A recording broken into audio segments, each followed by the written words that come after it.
By late 1943, the Pacific War had undergone a fundamental transformation that would reshape the entire trajectory of the conflict. Japanese expansion, which had seemed unstoppable just 18 months earlier, was now definitively over. General Douglas MacArthur's Southwest Pacific Area Command had successfully secured the vital approaches to Australia, preventing what many had feared would be an inevitable invasion of the continent. His forces had also captured significant Japanese-held territory throughout the Solomon Islands, inflicting devastating losses on enemy garrisons that had been considered impregnable.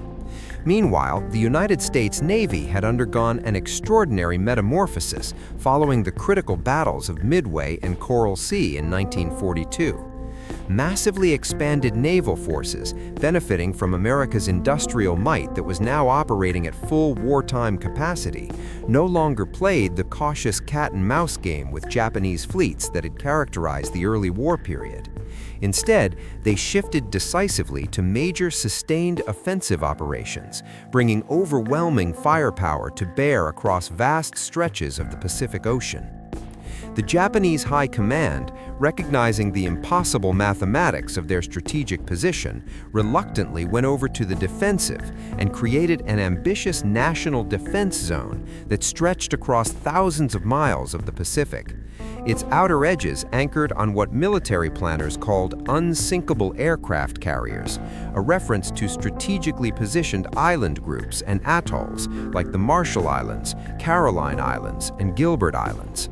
These locations provided interlocking aerial cover that theoretically could make any American advance prohibitively costly. The Japanese strategy rested on a calculated gamble.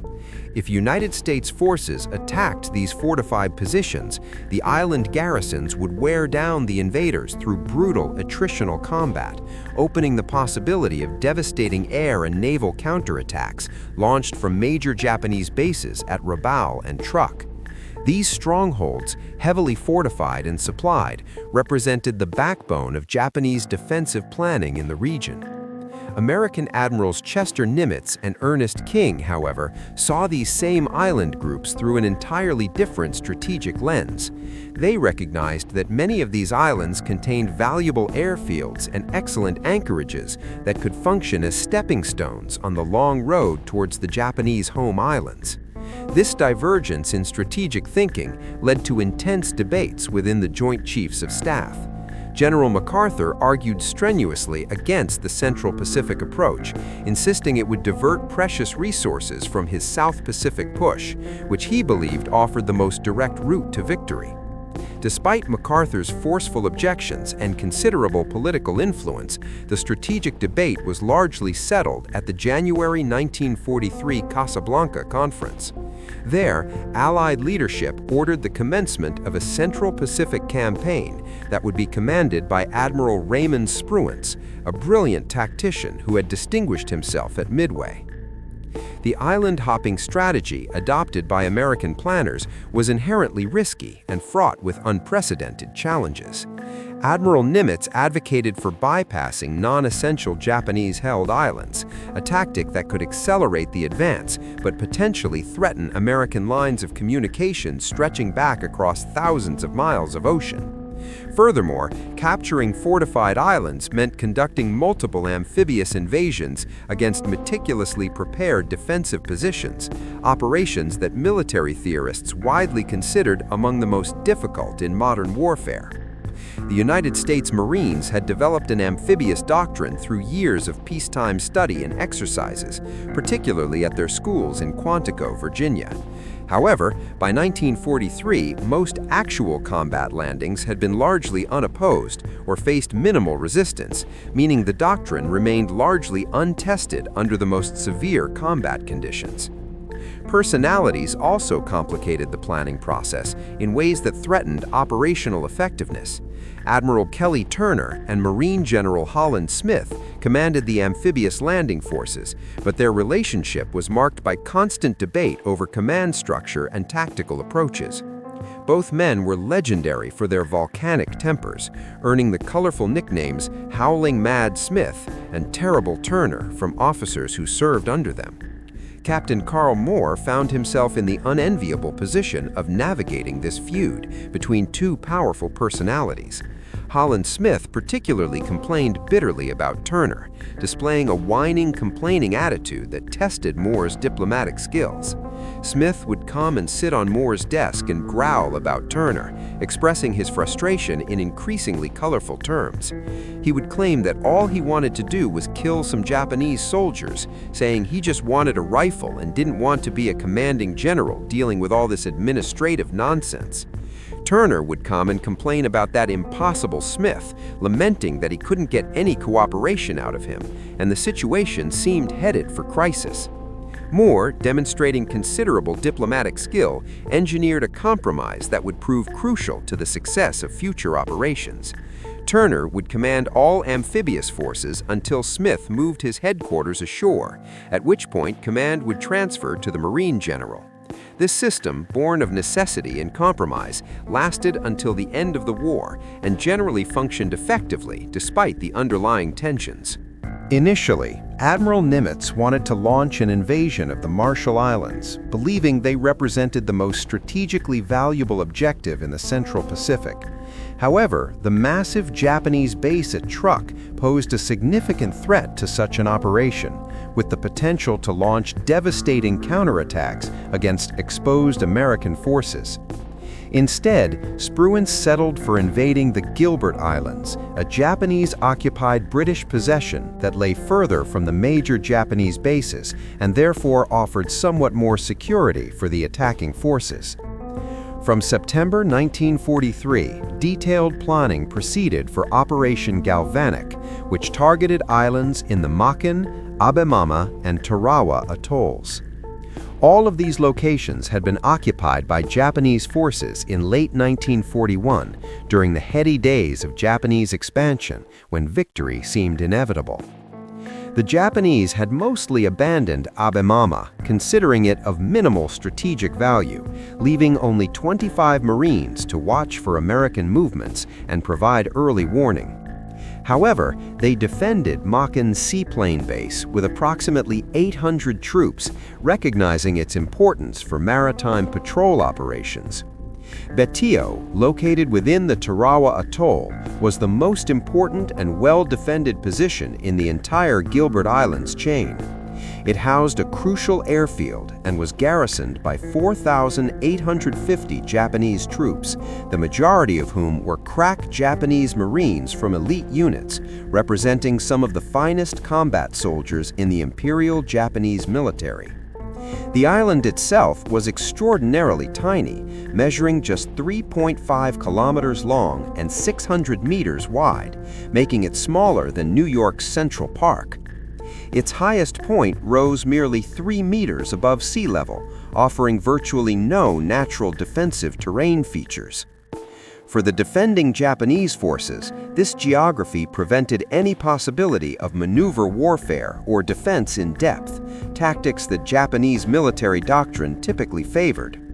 However, it did allow for extremely quick troop deployment to any threatened sector, and the compact nature of the defenses meant that almost all weapons positions could hit anywhere on the island, creating overlapping fields of fire that would prove devastating.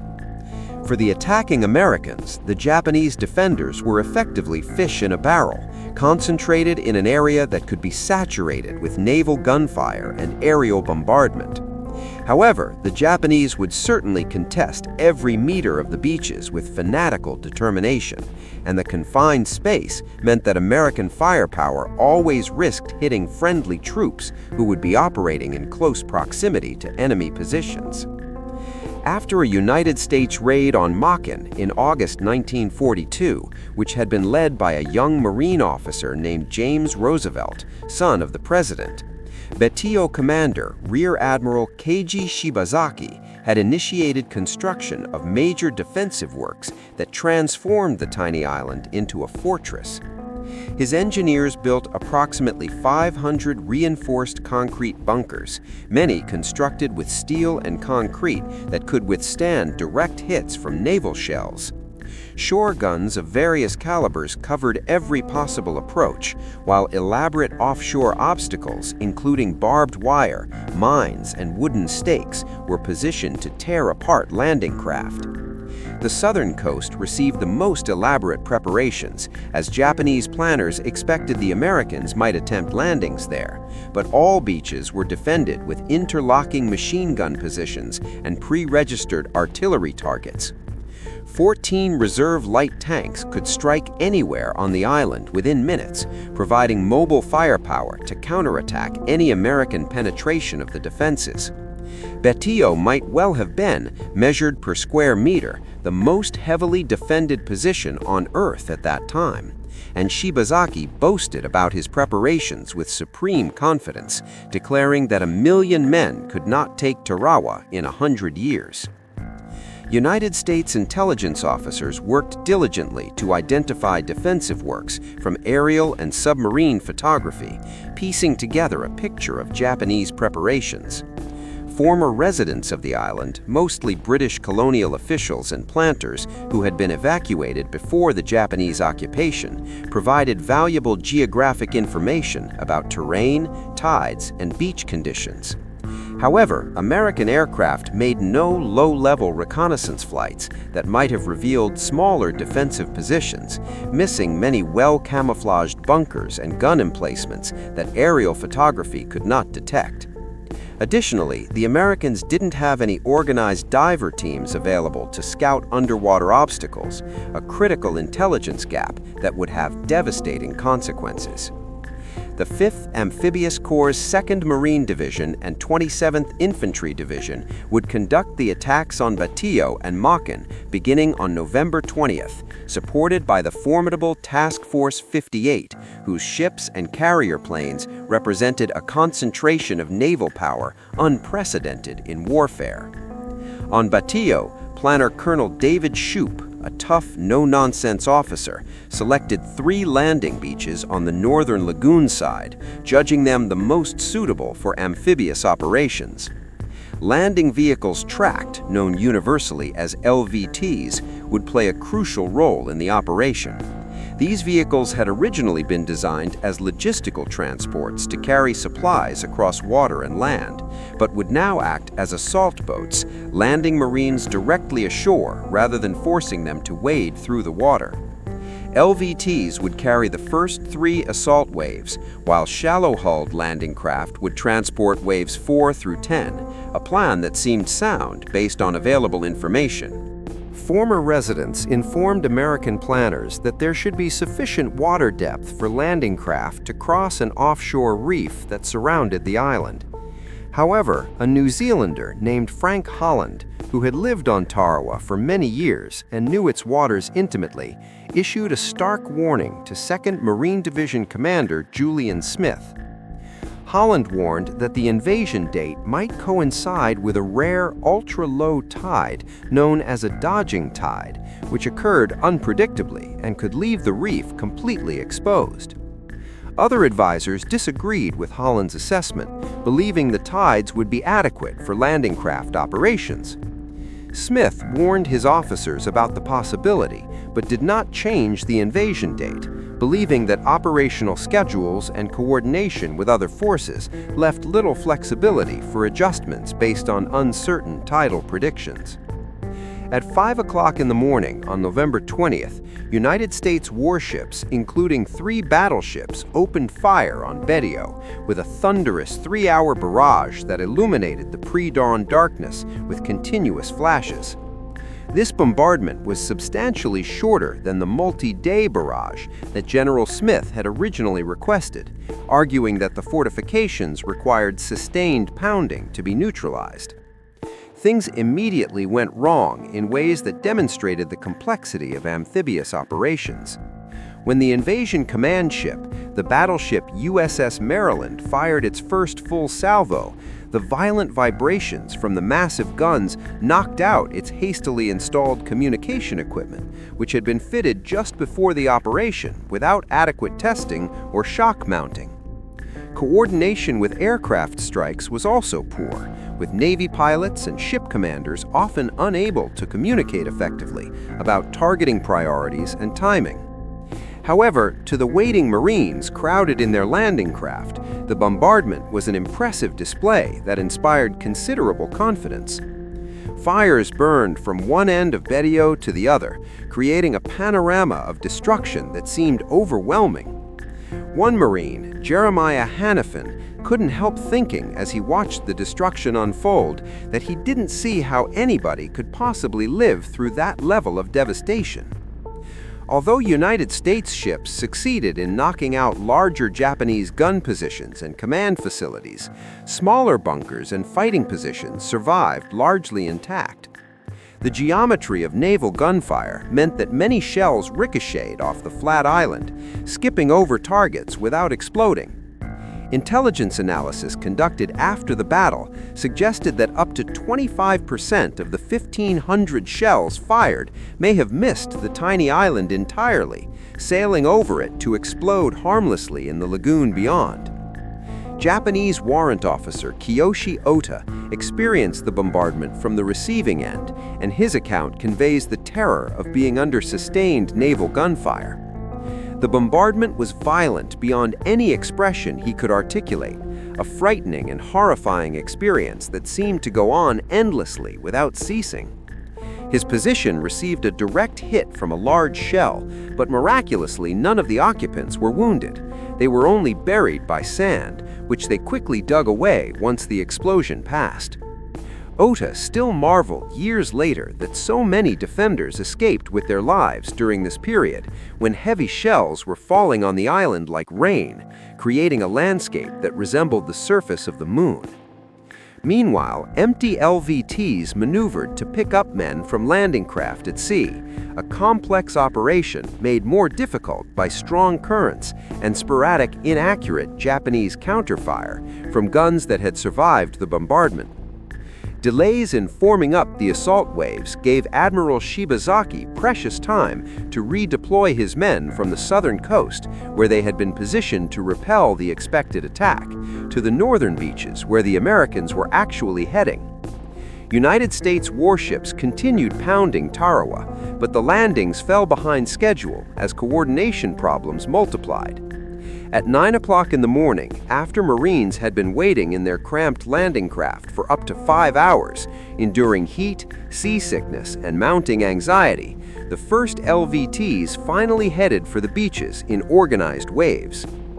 One landing craft succeeded in landing a scout sniper platoon directly on the long pier that extended from the beach into the lagoon, and these elite Marines temporarily cleared it of Japanese machine gun nests and snipers who had been positioned to enfilade troops approaching the beaches.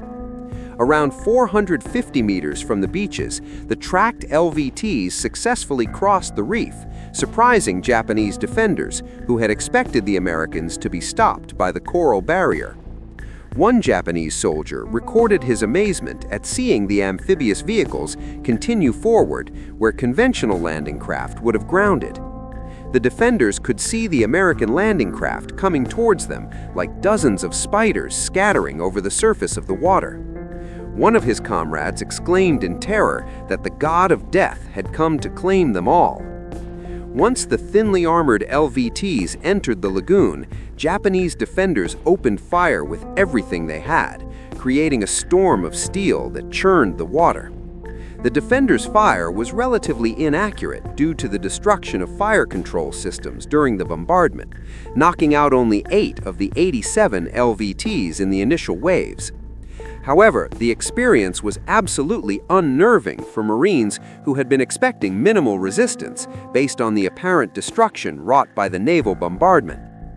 War correspondent Robert Sherrod, who had courageously accompanied the assault troops, later recalled the approach to the beach with vivid clarity.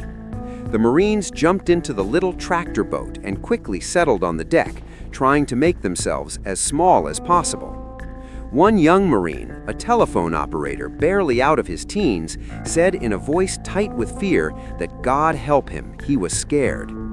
Sherrod gritted his teeth and tried to force a smile that would not come, his face feeling frozen. He said, in an effort to be reassuring to the terrified young man, that he was scared too. Sherrod reflected that he never made a more truthful statement in all his life than that admission of fear. Once the Marines hit the beaches, many immediately took whatever cover they could find at a seawall that the Japanese had constructed from coral and logs. The Japanese had expected exactly this reaction and had pre-sighted these areas with mortars, which now began dropping explosives with devastating accuracy.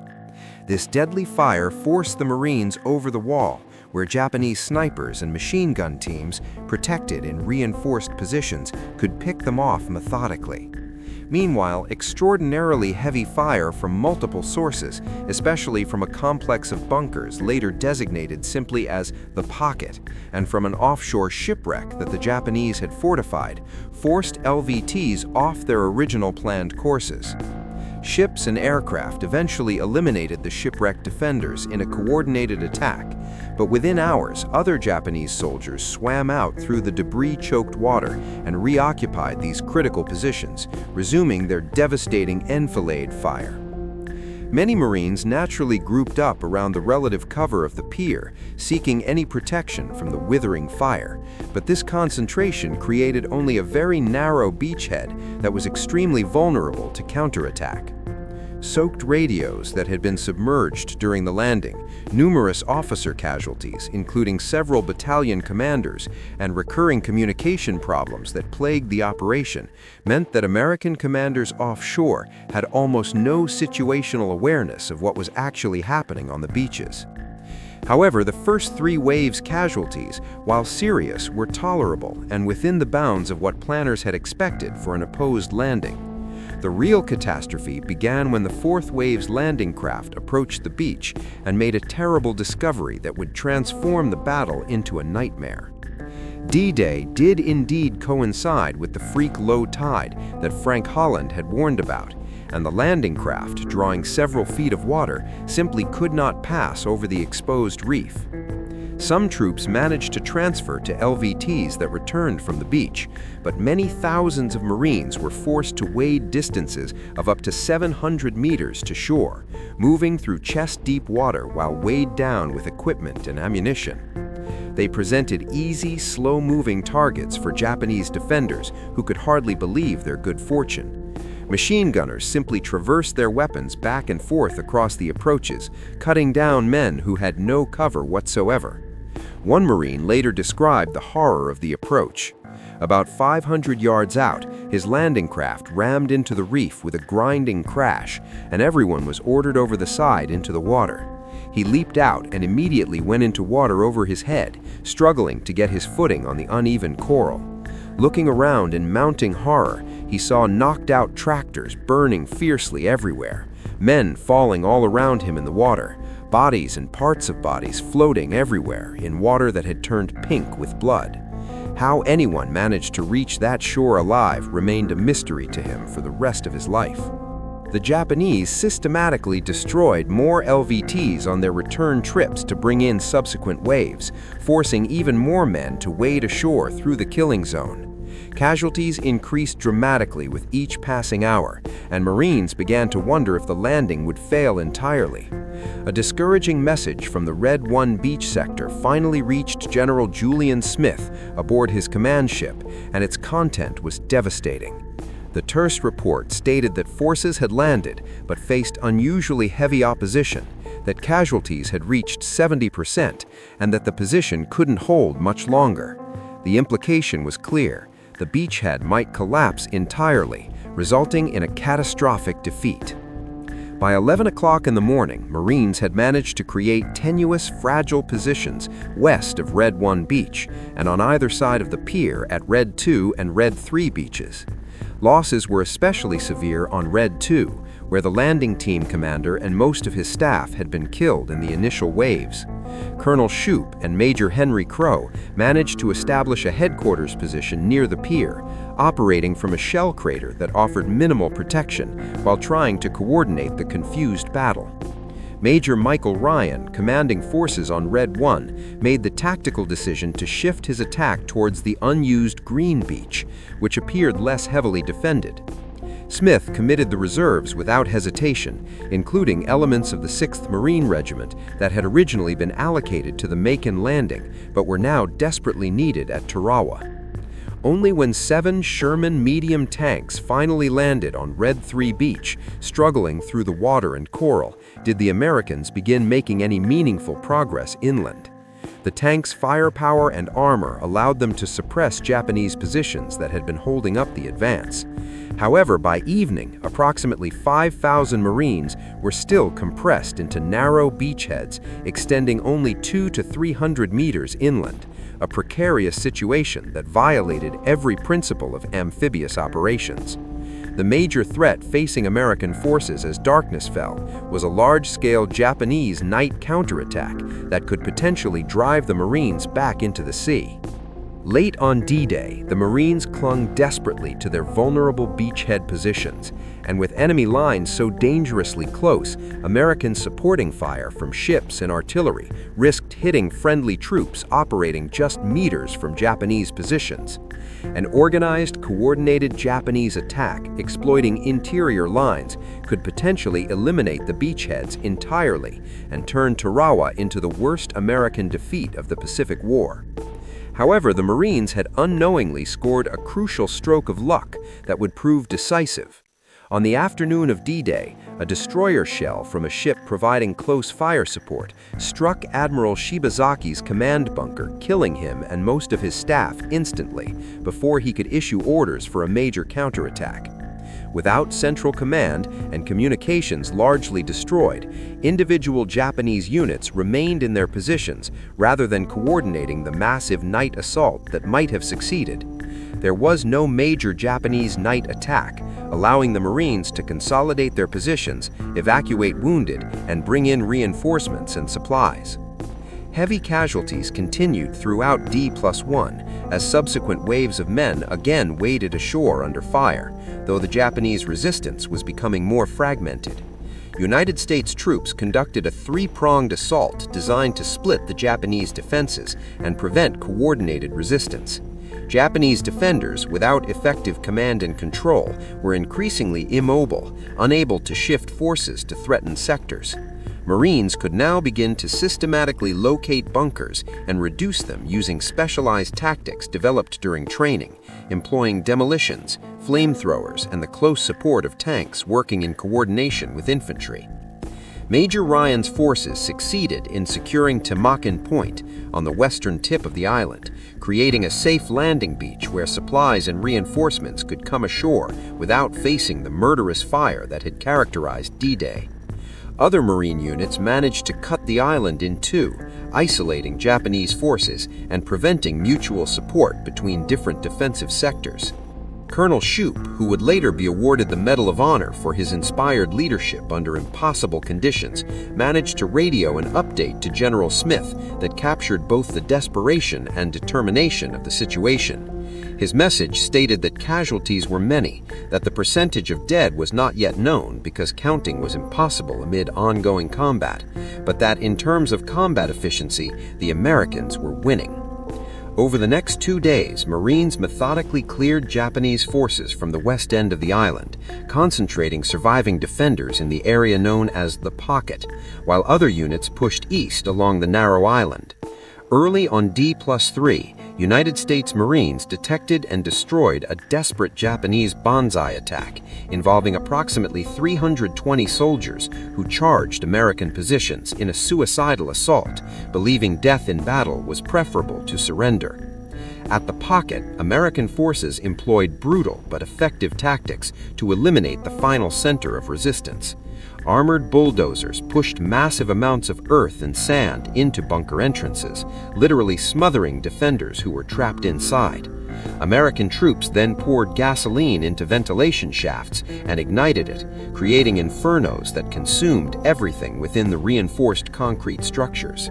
Japanese organized resistance at BDO ended on D+3, though scattered holdouts would continue fighting for several more days.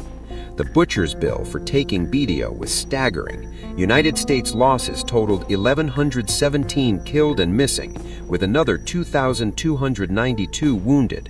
almost as many casualties in just 3 days of fighting as American forces had suffered during the entire 6-month campaign on Guadalcanal. Most casualties occurred among the later waves who had been forced to wade ashore across the exposed reef. Japanese dead numbered 4,690, representing approximately 97% of the garrison.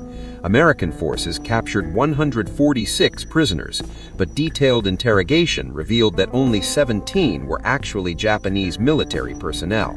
The rest were Korean laborers who had been forced to work on the island's fortifications and had no desire to die for the Japanese Empire. At the same time as the dramatic landings on Berrio, the United States 27th Infantry Division conducted operations on Makin's main island of Budariti, where 6,500 American troops greatly outnumbered the approximately 800 Japanese defenders. The United States Army employed more conservative tactics involving advances to contact, followed by withdrawal and requests for supporting fire from ships and aircraft, a methodical approach designed to minimize casualties. American casualties were indeed lower than at Berrio, vindicating the Army's tactical approach in their view. However, Marine General Holland Smith was severely critical of these tactics, believing they represented an overly cautious mentality. Smith complained bitterly that Army tactics unnecessarily prolonged the fighting, allowing Japanese defenders time to entrench and prepare positions, which ultimately inflicted more casualties than aggressive tactics would have. Furthermore, the lengthy battle forced valuable support ships to remain nearby in vulnerable positions for extended periods, exposing them to submarine attack.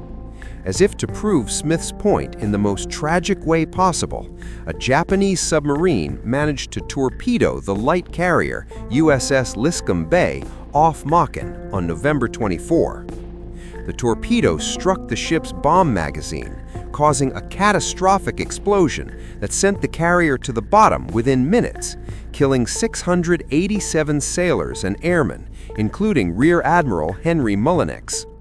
This single loss exceeded all the Marine casualties suffered in taking Makin and provided ammunition for critics of Army tactical methods. The high United States casualties at Tarawa caused immediate and intense controversy, both within the military and among the American public. Newspapers published photographs of American dead for the first time in the war, showing bodies floating in the surf and sprawled on beaches, images that shocked a home front that had been largely sheltered from the war's visual horrors. Private military disagreements between MacArthur and Nimitz partially played out in public forums, with MacArthur characterizing the operation as an unnecessary massacre of human lives that vindicated his preferred strategy of advance through the Southwest Pacific. Critics, including some members of Congress, framed the attack as a poorly planned disaster, despite the ultimate American victory, and there were calls for investigations into the planning and execution of the operation. However, senior American commanders drew different conclusions and were actually impressed by aspects of the operation that critics overlooked. They particularly noted the LVT's demonstrated ability to drop troops directly on beaches, crossing obstacles that stopped conventional landing craft. Commanders deliberately hid the success for operational security reasons, not wanting to alert the Japanese to potential countermeasures.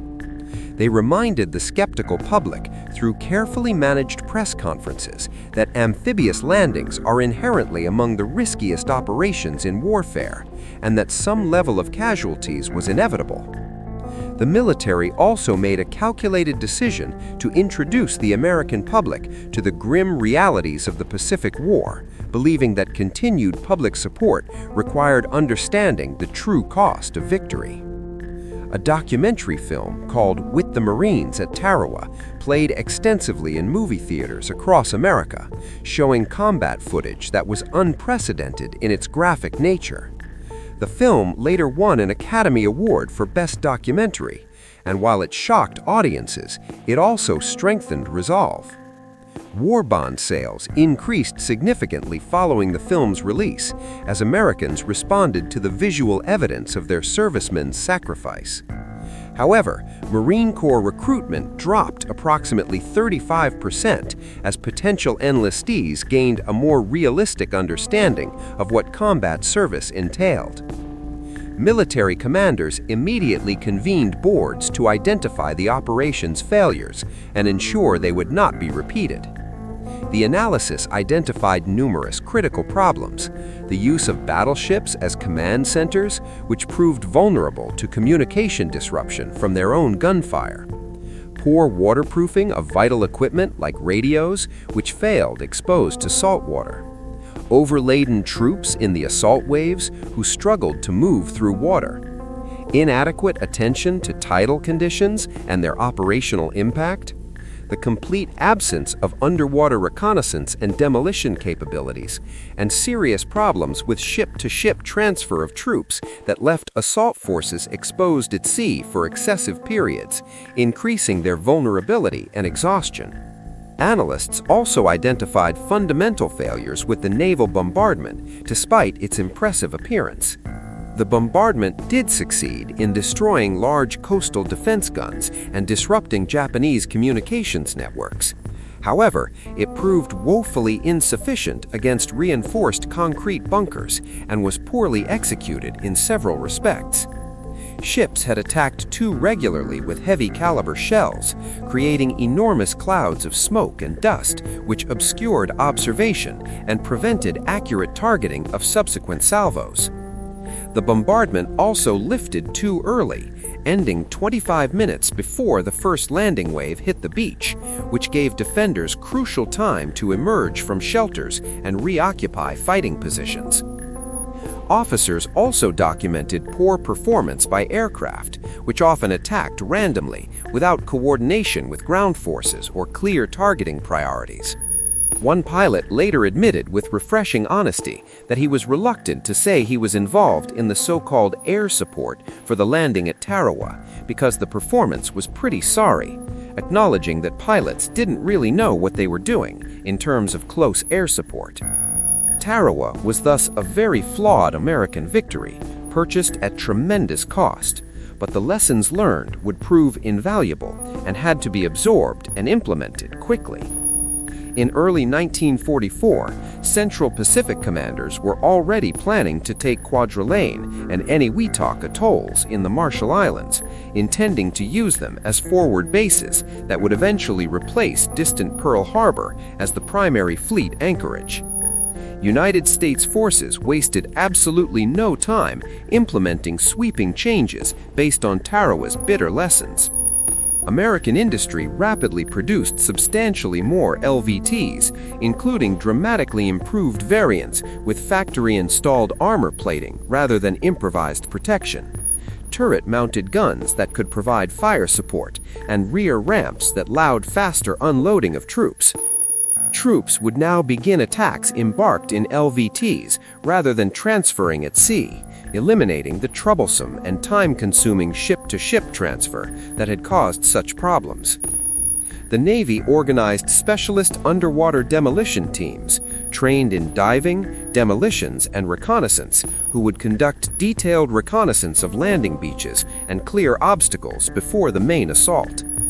Artillery would be positioned on smaller islands offshore of the main target, a tactic that would provide continuous fire support without risking larger ships. Sherman medium tanks would completely replace the lighter Stuart tanks that had proven inadequate, and numerous improved flamethrower weapons, including tank-mounted versions that could approach bunkers with relative impunity. Smaller ships with specialized communications equipment and proper shock mounting would take over the command role from battleships. Landing troops received substantially better radios with improved waterproofing and more reliable performance. Perhaps most significantly, pre-landing bombardments would now extend over multiple days, as commanders had originally requested for Tarawa. This requirement meant that substantially more escorts, anti-aircraft vessels, and anti-submarine ships would be needed to protect the bombarding fleet during its extended exposure near enemy-held territory. Between November 1943 and January 1944, the United States Navy's Task Force 58 almost doubled in size, adding carriers, battleships, cruisers, and destroyers at a pace that reflected American industrial dominance. Destroyers and specialized rocket ships would conduct a larger proportion of the barrage, using weapons better suited to attacking fortifications. And critically, the bombardment would continue right up to the moment troops landed, giving defenders no time to recover. Aircraft and ships would also attack simultaneously rather than sequentially, maintaining continuous pressure on defenders. These comprehensive improvements paid substantial dividends at the Marshall Island landings beginning on January 31, 1944. United States Marines landed on the islands of Roy Namur, encountering only light initial resistance that was a stark contrast to Tarawa. The pre-landing bombardment was dramatically more effective, with detailed Navy reports claiming it neutralized between 50 and 75% of the approximately 2,000 Japanese defenders before the first Marines set foot on shore. Japanese resistance was somewhat heavier on Namur, where fortifications were more extensive, but organized fighting stopped completely on the second day.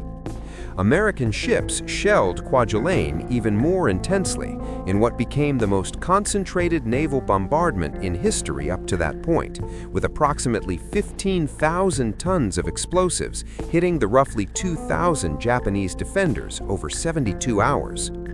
An impressed officer on Admiral Turner's flagship captured the extraordinary nature of the bombardment by paraphrasing Winston Churchill, commenting that never in the history of human conflict has so much been thrown by so many at so few.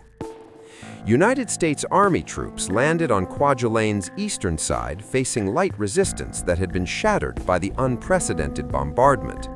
True to their doctrine, Army forces again used slower, more methodical tactics involving careful advances supported by overwhelming firepower. This deliberate approach gave Japanese defenders time to reinforce the western end of the island, where the battle consequently bogged down in harder fighting. Still, continued airstrikes and naval bombardments systematically eliminated the defenders, and the island was secured by D+4. Marine General Holland Smith remained characteristically unimpressed by Army performance, later writing that he could see absolutely no reason why this division, with ample forces ashore, well covered by land-based artillery, and receiving tremendous naval and air support, could not take the island considerably quicker, perpetuating the inter-service rivalry that would plague Pacific operations. The successful landings at Roy Namur and Kwajalein accelerated planning for operations against Eniwetok. It offered an excellent anchorage that could support major fleet operations, but lay dangerously close to the heavily fortified Japanese-held base at Truk, which potentially could launch devastating counterattacks. While United States carrier planes and land-based bombers conducted intensive operations to suppress Truk's combat capability, a 10,000-strong Marine Army force landed on Eniwetok, Engebe, and Parry Islands in late February 1944. The attacks closely followed the refined doctrine developed after Tarawa and implemented at Kwajalein. Although fighting occasionally bogged down amidst elaborate systems of well-camouflaged trenches and interconnected bunkers, United States troops secured all targeted islands within 3 days, demonstrating that the new tactics and equipment were consistently effective. The Marshall Island campaigns did not achieve perfection, and problems remained to be solved. Some LVTs still struggled to get ashore due to unexpected terrain or mechanical failures. Marine-Army cooperation remained tense, with underlying resentments surfacing regularly. And determined Japanese resistance continued to inflict significant casualties. Approximately 920 Americans were killed or missing, with another 2,340 wounded in capturing all the targeted islands. However, these casualties, while grievous, were substantially lower than at Tarawa relative to the territory secured and enemy forces destroyed. Japanese losses totaled approximately 11,180 troops killed, representing almost all of the attacked island's garrisons, with surrender remaining extremely rare. Nevertheless, there was no repeat of the Tarawa slaughter, and the operation's relative success appeared to vindicate Admiral Nimitz's Central Pacific strategy against critics who had questioned its necessity. The operations also revealed critical Japanese weaknesses that would influence future American planning. Major Japanese naval vessels evacuated from Truk before the American attack, having received warning from reconnaissance aircraft and submarines. However, Operation Hailstone, the massive carrier air raid on Truk, essentially destroyed the base's utility from the air, sinking numerous support vessels and destroying aircraft and facilities. Despite earlier American concerns about bypassed Japanese bases threatening rear areas, these garrisons never became the significant threat that had been feared. Cut off from supplies and reinforcements, they withered on the vine, their garrisons slowly starving while contributing nothing to Japan's defense. Furthermore, although Japanese commanders had ordered naval counterattacks during the Tarawa operation, nothing materialized beyond some scattered submarine operations. Japanese military leadership concluded that these outlying outposts would inevitably fall to overwhelming American power, and they wanted to preserve what remained of their naval strength for a decisive battle fought closer to Japan, where land-based air power could support fleet operations. This strategic decision meant that isolated island garrisons would fight and die without hope of relief or evacuation, a grim fate that Japanese propaganda tried to portray as glorious sacrifice. Some military historians and contemporary observers argue that the period between the Tarawa operation in November 1943 and the Marshall Islands campaigns in early 1944 represented a decisive turning point in the character of the Pacific War, perhaps as significant as Midway in determining the conflict's ultimate outcome. Naval Quartermaster Roger Bond articulated this perspective, noting that for anyone who participated in the Pacific War, there were actually two distinctly different conflicts. Anyone who went out to the Pacific after January 1944 had a completely different experience and viewpoint than those who had served before, because the nature of operations had fundamentally transformed. This transformation stemmed partly from revolutionary changes in amphibious doctrine and tactics, but it also reflected the massive increase in American military power flowing into the theater as the United States mobilization reached its peak. After the Enetawik operation, Admiral Harry Hill captured this transformation perfectly when commenting on the availability of LVTs and supporting arms, stating that at Enetawik, he had felt like a millionaire with resources to spare, but at Tarawa, just months earlier, he had been a pauper, desperately short of everything needed. This dramatic change in material availability would only accelerate as American production reached unprecedented levels. Importantly, after years of United States government propaganda depicting the Japanese as racially inferior and systematic attempts by the Roosevelt administration to shield the civilian population from the war's harsh realities, both American troops and civilians now understood with absolute clarity that the Japanese were a dangerous, fanatical foe who would fight to the death rather than surrender. A December 1943 New York Times editorial reminded its readers in somber terms that the American people must steel themselves to pay the price that victory would demand, a price that was now understood to be measured in tens of thousands of lives. However, understanding the cost did not mean the United States was anywhere close to final victory. American forces were still thousands of miles from the Japanese home islands. The Japanese Navy remained a major threat capable of launching devastating attacks, and command issues plaguing inter-service cooperation remained largely unresolved. Although the relationship between General Holland Smith and Admiral Kelly Turner had improved somewhat through the crucible of combat, Smith continued his relentless criticism of Army colleagues, poisoning relationships that should have been cooperative. Furthermore, operations had demonstrated conclusively that some Japanese-held islands could be safely bypassed without threatening American rear areas, which led to increasingly heated debates about which islands were truly necessary to capture and which could be left to wither. The Japanese High Command also reacted to their defeats by conducting a thorough analysis of American tactics. They began shifting away from the beach defense strategy that had been shattered at the Marshall Islands towards developing a new, more sophisticated attritional strategy. This approach was designed to bleed American forces in prolonged, costly island battles fought from defense in depth, with the goal of inflicting such horrific casualties that the American public would demand a negotiated peace rather than unconditional surrender. By early 1944, the United States had dramatically refined its amphibious operations in the bloody crucible of Tarawa, developing capabilities that would prove essential for future operations. However, even bloodier island battles awaited American forces as they pushed ever closer to Japan, battles that would test American resolve and amphibious doctrine to their absolute limits at places like Saipan, Iwo Jima, and Okinawa. If you found this detailed examination of the Battle of Tarawa and the development of American amphibious warfare doctrine valuable, please like this video and share it with others interested in World War II history. We encourage you to leave your thoughts and questions in the comments section below, as we love engaging with our community about these pivotal moments that shaped our world.